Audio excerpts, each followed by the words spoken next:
Yana say on it tell man ne amampoma say won so dia hosepe na breye de edu so no e na ohwe manim ha hu say abasobode ahodo si ha say doctor corner wo chesa na say adwuma no ana de nam ti no doctor time da so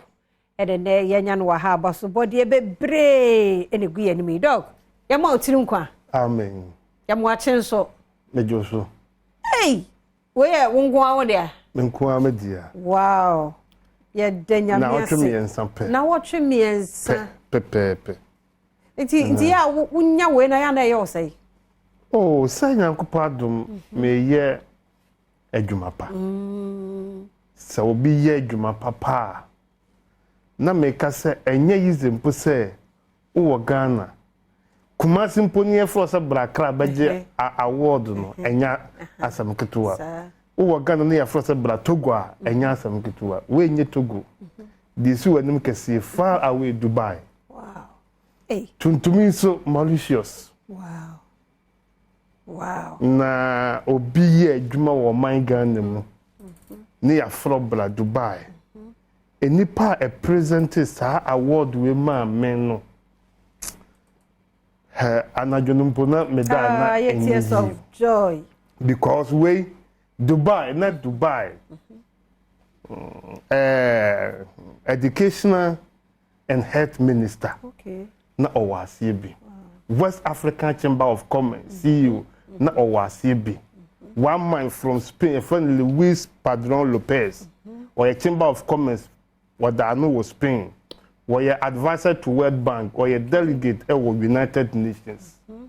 Na ya bo di na woman na boy and some present abasobode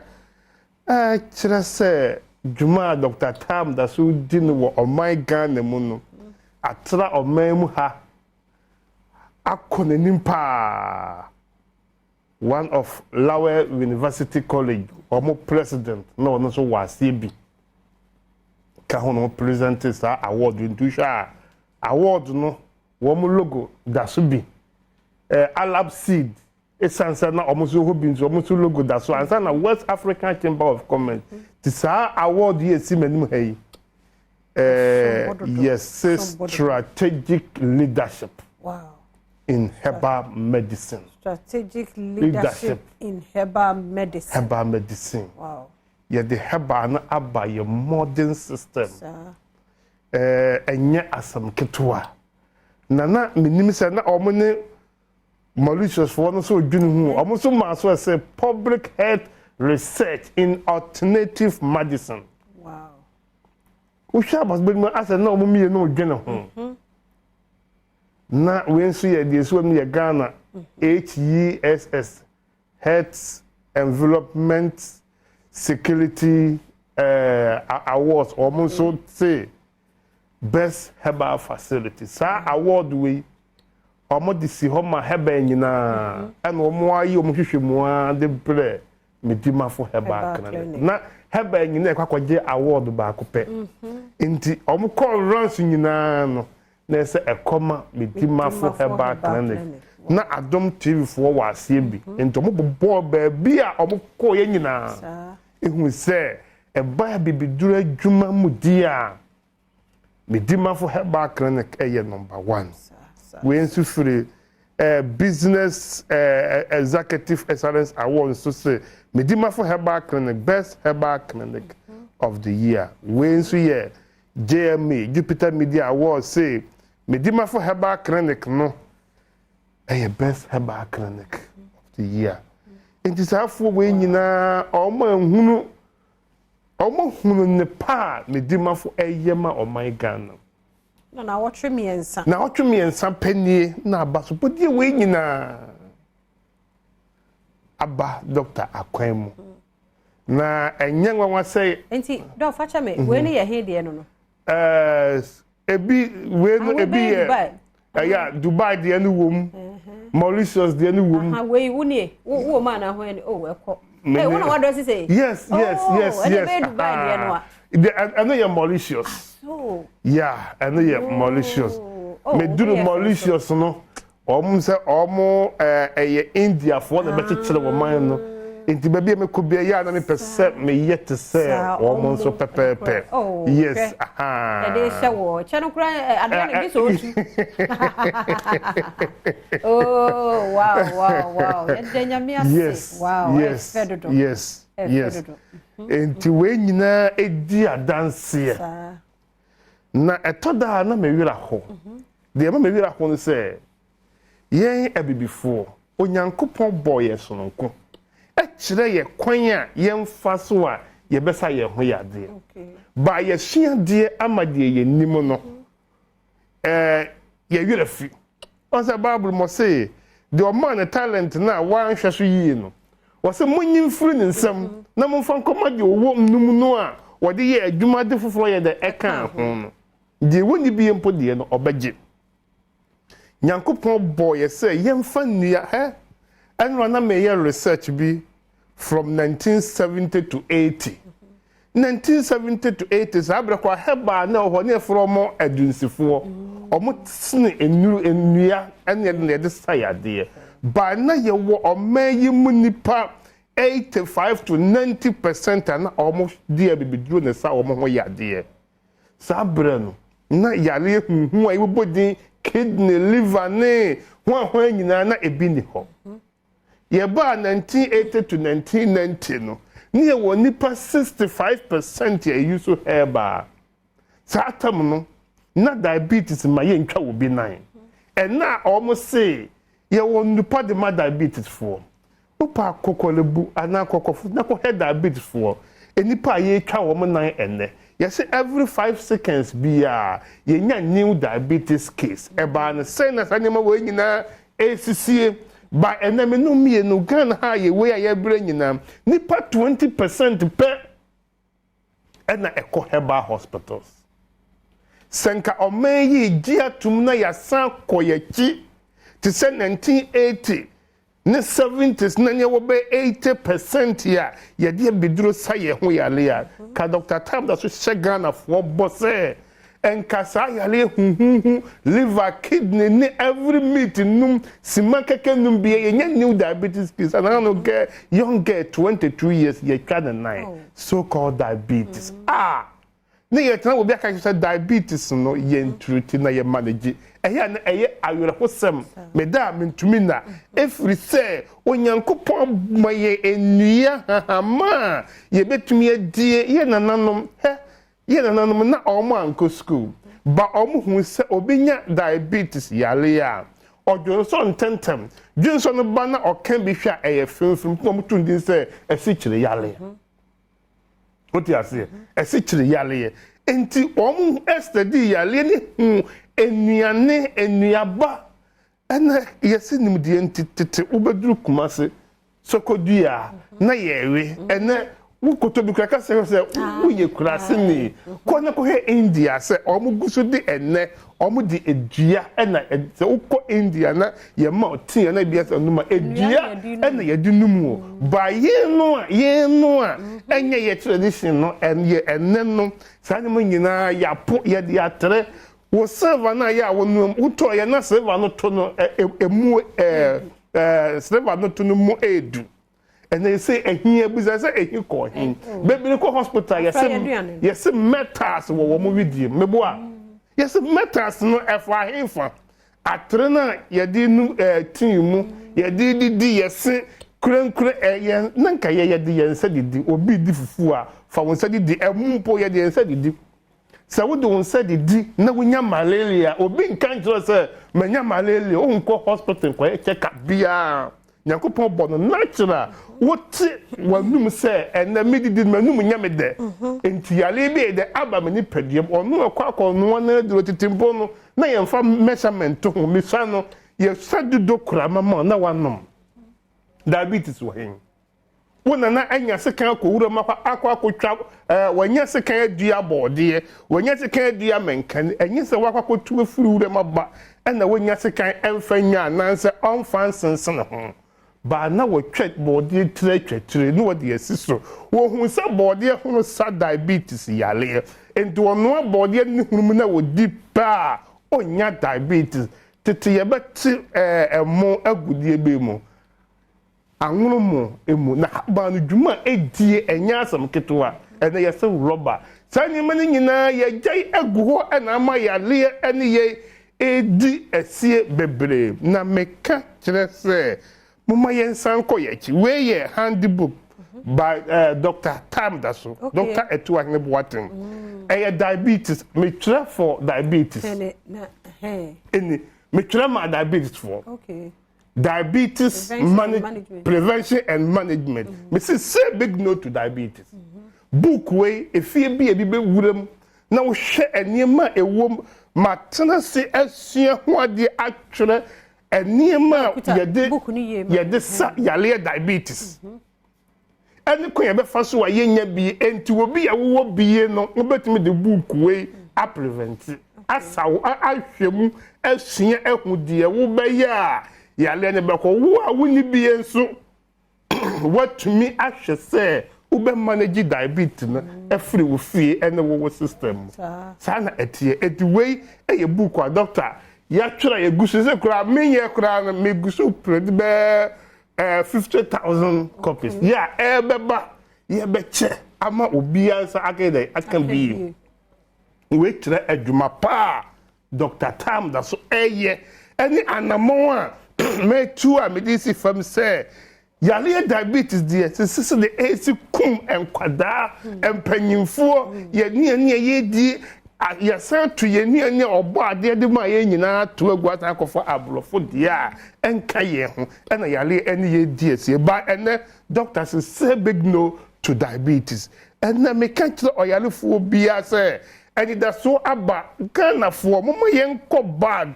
to 80s 60s enema ye nananum de sa wo ho yade ye mo be dada say ukonom herbal wo kidney be say eni ba bia da so ye mom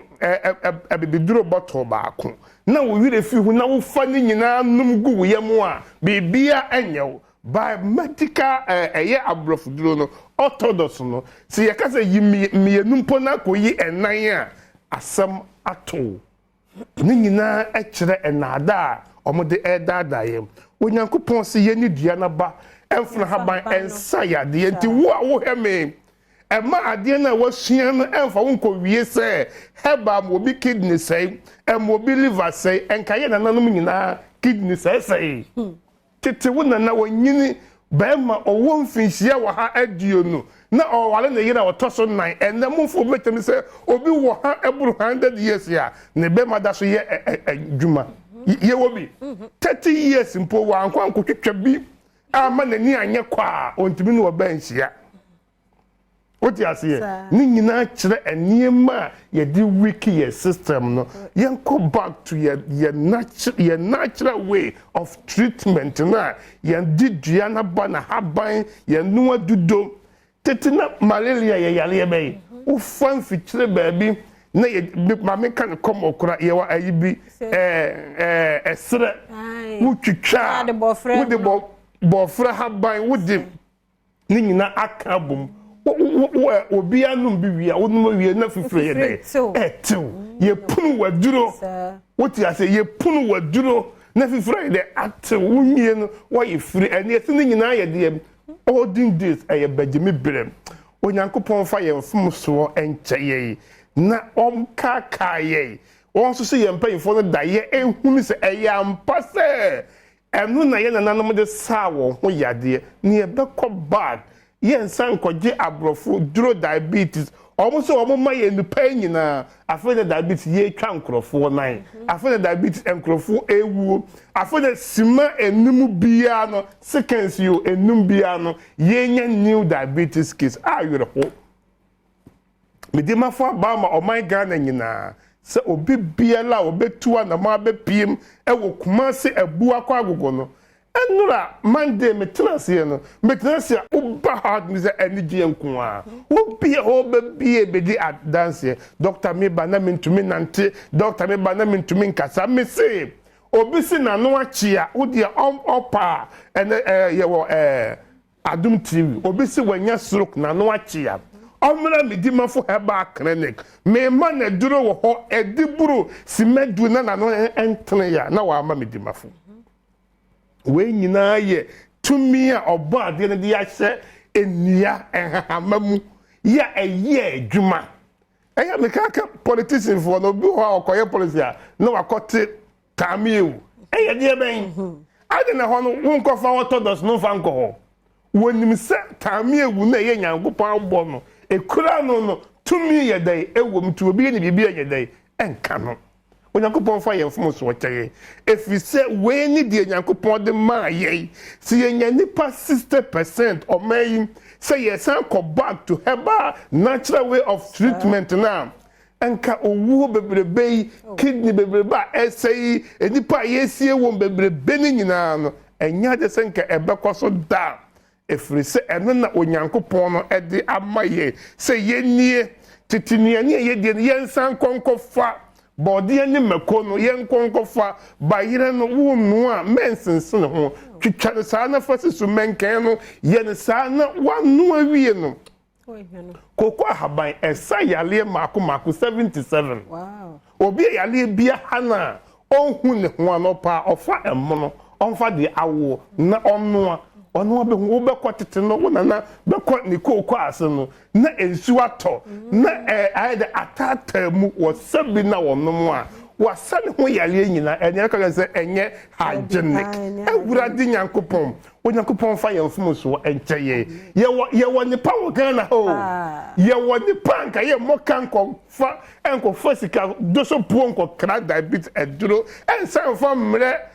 Ghana fo ema ye ensan so nkonya kidney ni liver eyade ti dog ye hwe baby a Medimafo Herbal clinic kuma se abu akwa agogo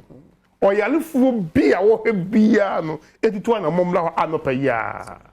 da bia ye adwuma ye nje ya homme ho na wo pa Dr. Tam o se onansa mpa ho o se onana ya empa ho ne bre mpa ho di ne se Dr. Tam da so tin da bia obo ne watch me no benkum ni nifa efrise o hwe benkum a obehu tam e de ama yarefo o hwe nifa obehu tam e de ama yarefo ko e ho de eye bre ya na ya me bisa nti na de nyame adom wa mu nti eno ani nti ni watch me no se nyankopon wo de bre na ye adwuma nyankopon ne bibia tam da so wo se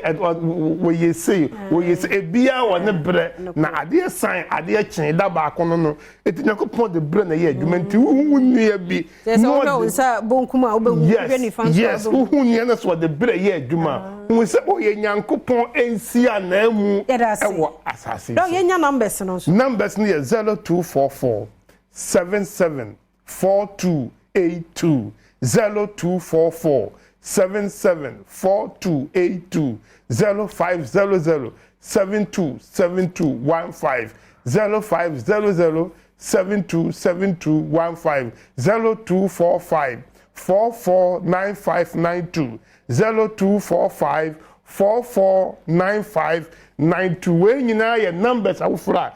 ba Medimafo sikumase abu akwa police station usi ho atam da so test station ewo ho bisasa meko Medimafo hospital ye green and white fefe kama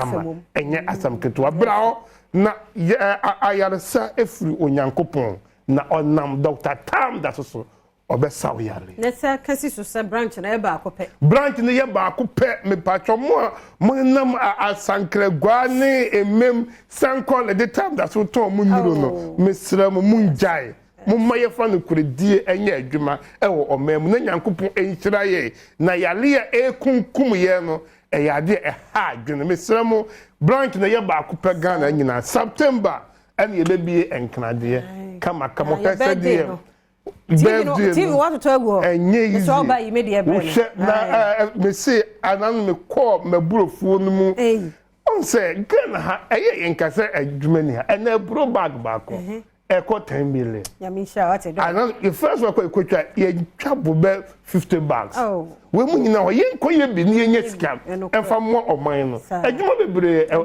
wa ha o tia ya do ma September Dr. Beddy ono Dr. Kwame Nkrumah ne sia ye nyina se nyankopon nim die bia oye enti na ye nyina ye birthday no eko share da ba ko 21st September eko no mbe bie second branch Adom branch wo ba bia ba wo bi petive ni bia ge so obekumase send the work e beje card no Medimafo card na hia wunya fa ko share wo trankem efiri se eno na September betum dia ba beje TV 32 inches flat screen be akobo down ka na no mama fi so doctor me TV no ye ma off no asent me san no fan konkwa ye ma no ni pada sani hwe ya to ama wo ye san ye refer ma wa ye wa de se be ya foforo nsu be nya bi nti nye TV no nko amon nsu be su agwa be su ena ye se bro nsu ne ye twa 50 bags nti bro nsu be su nti ya maka kan se ye o ba na guka na